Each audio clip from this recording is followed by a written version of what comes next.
Dude, I'm a Joe Apfelbaum fan already, man. Big time. Look, this is ineffable with you because you don't get, when sometimes you read somebody's bio, you don't get the texture by reading someone's bio. And I'm excited. Let's get into what makes you tick. Let's get into what created you. And then I want to get back to all this great stuff that you're talking about. Let's go on origin though.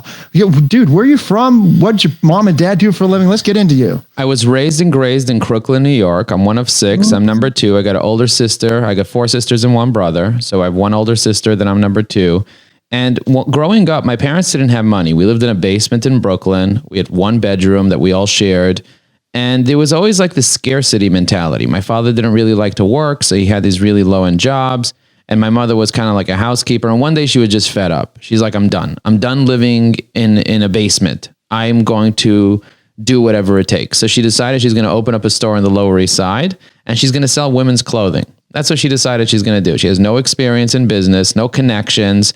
She literally just said, I'm just going to show up. So she showed up in a store. Her brother put her up, helped her find inventory, and she just started selling clothing to people. And initially she went into debt. And she didn't know what to do. And she ended up having to not pay her credit cards. And like things were rough for her for the first like year or 2. And then she figured some things out and she started to get some traction.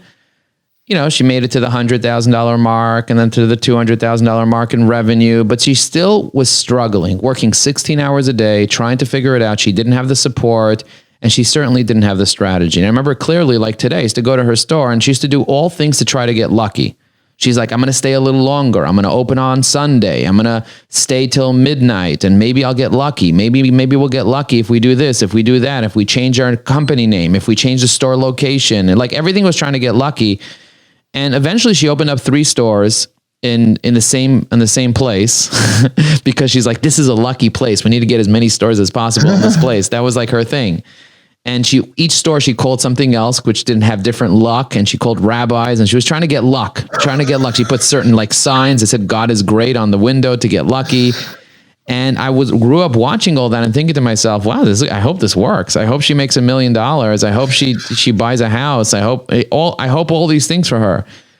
But eventually she went out of business. And that was a very emotional moment for me, watching her go out of business after 9/11, because tourism died in New York and she couldn't pay her rent. And they said, hey, you haven't paid rent in 6 months. What we can do is just kind of wash all that away if you leave, if you close down. And so she took that as kind of like a sign from heaven, like, all right, if they're going to wash away all my debt and I'm going to be debt free, I may as well leave because I don't see a way for, this is obviously the luck ran out. The luck ran out. So she never hit the $1 million mark. And I look at businesses in the United States, there are 32 million businesses in the United States. 96% of them never hit the $1 million mark. And over 50% of them close after 3 years. She made it to 10 years, which 90-something% don't make it, but most of them go out of business within 10 years. And so when I looked at my business, I was able to grow our company to be one of the fastest growing companies in America. 3 years in a row, we doubled our revenue, did millions of dollars in revenue. And then I look back and I'm like, was that luck? Was that luck? Because I didn't stop to look back while I was doing it. But what I realized that it wasn't luck. Yeah, so I was lucky to find a partner, and I was lucky to go through my 7 stages to 7 figures, and I was lucky to focus, and I was lucky to have a support system and want to work on myself and to just do all the things that I had to do. But, ultimately it was based on a strategy.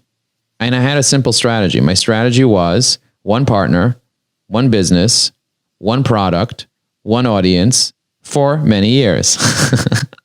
And then just like stuck at it. And every time I got a no, I said, not yet. And I kept calling and I kept pushing and I kept hiring people and I kept failing with people and I kept learning from my failures and getting back up and wasting money and throwing $25,000 at a PR company and getting on Fox Business. And the only person calling me up was a rabbi for donations. And I was like, why are you watching TV? Like, what's going on with you? And was it on a Saturday? And it wasn't on a Saturday, but I wouldn't be surprised because he can't watch. He can watch TV, but not on a Saturday. Well, he can't watch Orthodox rabbis don't watch TV at all, so it's like against watching TV. Like, so I'm like, oy vey, why are you watching Fox Business? He's like, yeah, it's Fox. You can watch it. It's Fox. Anyway, the bottom line is that what I realized was that it's about having a strategy. So then I used the material that I was on Fox Business, Wall Street Journal, New York Times. I was on all these things. And I started using that in my marketing, and it helped me a lot. It helped me build credibility. It helped me build an audience. It helped me, with social media, all that stuff.